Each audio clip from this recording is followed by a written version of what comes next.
Assalamualaikum warahmatullahi wabarakatuh. Bismillah walhamdulillah wassalatu wassalamu ala rasulillah Sayyidina Muhammad ibn Abdullah wa ala alihi wa sahbihi wa mawalah. La hawla wa la quwata illa billah ma ba'd. Yang saya hormati para pemirsa muslimin muslimat rahimakumullah. Di kesempatan ini saya ingin menjelaskan tentang masalah akikoh. Akikoh disebutkan oleh ulama fuqaha setelah masalah udhiyah, karena memang dalam masalah akikoh dan udhiyah itu banyak kesamaannya dari sisi binatang yang bisa dibuat akikoh dan korban, dari sisi umurnya juga, dan juga syarat-syarat yang lain. Termasuk juga kesamaannya dalam masalah hukumnya, sama-sama hukumnya sunnah muakkadah, sama-sama ada pendapat ulama yang mengatakan wajib, dan juga sama-sama yang sunnah nanti bisa wajib dengan sebab nazar, ya, atau juga dengan sebab ja'li dengan cara ditentukan. Seperti orang mengatakan ini korban kambing saya, ya, ini kambing akikoh saya, yang tadinya sunnah dengan sebab begitu maka jatuhlah hukumnya wajib. Dan juga kesamaannya juga dari sisi cara apa disunahkan mencicipi daging korban dan daging akikohnya kalau itu korban dan akikoh sunnah. Begitu pula sebaliknya haram mencicipi, ya, untuk korban wajib dengan nazar ataupun bija'li, begitu pula akikoh juga sama. Nah, itu ya alasan kenapa ulama fikih menyampaikan akikoh setelah masalah korban, setelah masalah udhiyah. Karena banyak kesamaannya, ada perbedaannya. Apa perbedaannya? Di antaranya itu kalau daging korban itu wajib dibagi dalam keadaan mentah, sementara akikoh sunnah dimasak lebih dahulu. Terus juga kalau akikoh itu maksud saya hewan akikoh, ya, itu sunnah pahanya dikasihkan kepada bidan atau dukun bayinya.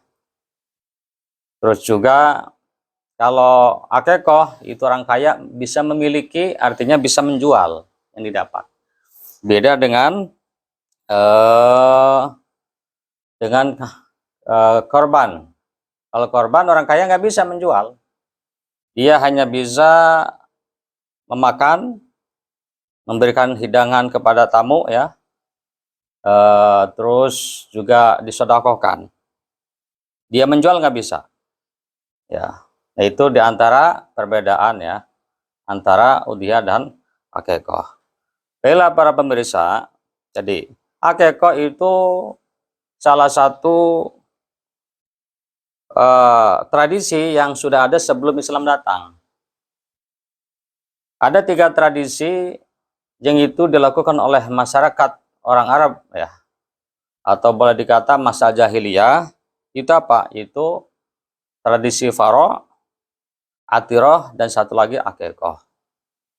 Faro artinya apa? Artinya itu menyembelih anak hewan pertama yang dilahirkan, baik itu onta ataupun kambing. Tujuannya apa? Mereka itu mensyukuri. Ya, kalau bahasa kita orang Islam, biar diberkahi gitu ibunya, biar nanti beranak pinak terus. Atau juga itu syukuran dengan bisnis yang lain, ya. Itu farok begitu.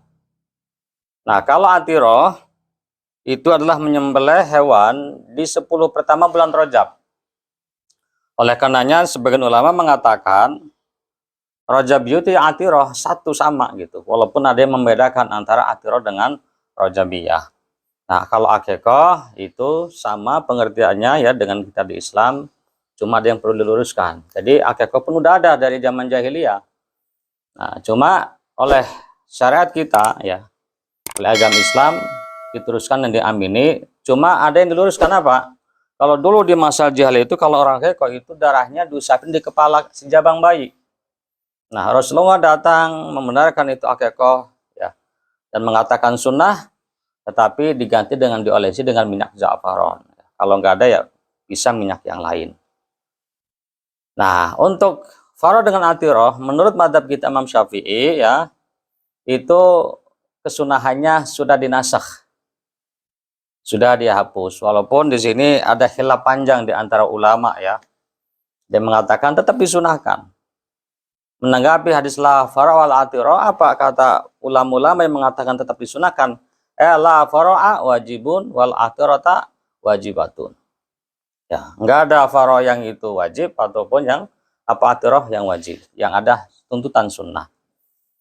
Baiklah, kita tidak akan panjang menjelaskan masalah khilaf ya tentang penafsiran hadis tadi ya, apakah itu sunnah atau tidak lagi disunahkan.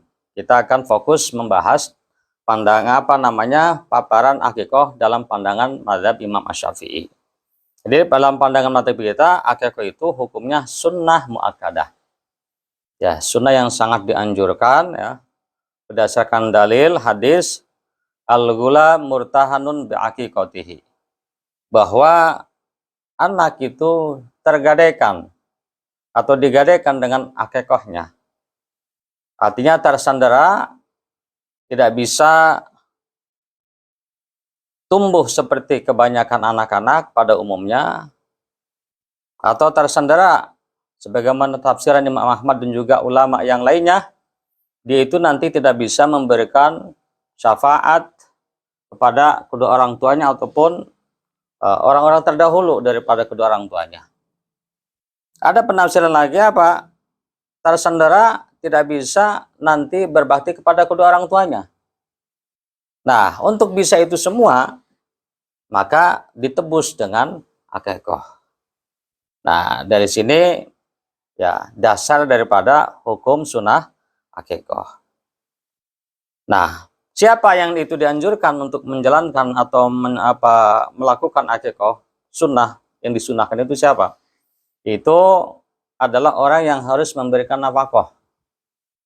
Bapaknya kalau masih ada, atau engkongnya, atau ibunya kalau anak itu lahir tanpa bapak umpamanya.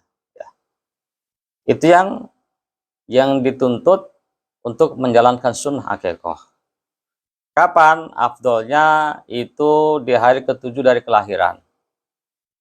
Kalau nggak sempat, itu nanti ke-7 kedua, berarti hari ke-14. Kalau nggak sempat juga, nanti 7 ketiga, berarti hari ke-21. Nggak sempat juga, 7 keempat, berarti hari ke-28. Ini masalah afdol dan seterusnya. Sampai kapan? Sampai itu mudat aksari nifas. Waktu yang paling banyak dalam masalah nifas itu 60 hari. Nah, itu afdolnya ya, menjalankan sunnah akikoh. Nah, nanti setelah 60 hari, apakah masih ada kesunahan? Kalau umpamanya orang tuanya itu, yang dimaksud adalah di sini adalah orang yang harus memberikan nafkah kepada jabang bayi itu orang musir, orang mampu, maka masih tetap disunahkan. Sampai kapan? Sampai dia balik. Sampai dia balik. Itu kalau mampu. Jadi masih ada tuntutan kesunahan. Ya. Tapi kalau umpamanya orangnya itu walinya, atau di sini lebih jelasnya bapaknya itu yang mu'sir, artinya itu nggak mampu dalam masa nifas itu 60 hari, maka setelah itu habis masa nifas, maka tidak lagi disunahkan untuk menjalankan akikoh. Nah, itu ya. Nanti setelah balik, nanti diserahkan kepada orang itu sendiri, anak itu yang sudah gede itu. Kalau memang menjalankan akikoh silakan. Ada kesunahan. Dan itu ada hadisnya ya. Walaupun hadis ini dipertentangkan oleh ulama-ulama ya. Kalau Imam Nawawi mengatakan hadis ini dikatakan batil ya. Ya, tetapi Syekh Ibnu Hajar Al-Hatami dalam Tuhfahnya mengatakan karena hadis ini banyak riwayatnya, bukan dari satu jalan ya, sehingga hadis ini darajahnya itu naik menjadi hadis hasan. Berarti bisa untuk diamalkan kalau begitu. Ya, jadi termasuk kuat itu ya. Ada hadis bahwa Nabi itu akikoh atas dirinya setelah menjadi Nabi. Ya, kan Nabi kan diangkat umur 40 tahun. Cuma tidak dijelaskan pada umur berapa Nabi itu akikoh, cuma setelah ba'dan nubuwah. Nah, dari hadis ini karena memang itu riwayatnya dari jalan yang banyak, maka dan sampai itu martabat hasan, maka boleh diamalkan. Nah, ini ada tersurat ya dalam Tuhfah, dan ini Turmusi juga mengutip itu dari Tuhfah. Apa kata beliau dalam Tuhfahnya? Walaisal amru kama qalu fi kulli turuqihi. Faqad rawahu Ahmad wal Bazzar wa Tabrani min turuqin. Wa qala al-Habib al-Haythami fi ahadiha anna rijalahu rijalus sahih. Ya. Anna rijalahu rijalus sahih. Illa wahidan wa huwa thiqah. Ini persis di Tuhfah. Jadi kata Imam Syekh Ibnu Hajar Al-Hatami, masalah hadis ini dibilang batil itu sesungguhnya tidak seperti yang dikatakan oleh beliau-beliau gitu ya. Sebab apa? Sebab ini hadis ini datang dari beberapa thariq, beberapa riwayat. Nah, itu diantaranya riwayat Imam Ahmad, Imam Bazzar, atau Tabrani ya. Dan Al-Hafidz Al-Hazami mengatakan di salah satu riwayat itu ada rijalus sahih, artinya ulama-ulama rawi yang itu riwayatnya diterima. Dan ada juga yang sikoh. Nah, para pemirsa muslimin muslimat rahimakumullah.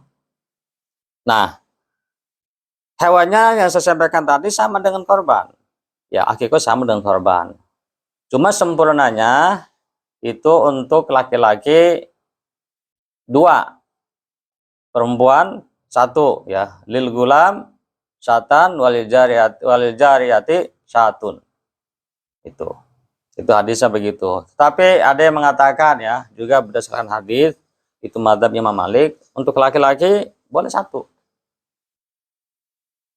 Dan ini boleh diamalkan, boleh dipakai. Berarti bertaklid kepada mazhab Maliki. Yang pengen mengamalkan 2 kambing gimana? Kalau dicicil boleh nggak? Ya, mungkin bahasa familiarnya itu bisa dikredit nggak? Boleh dikredit.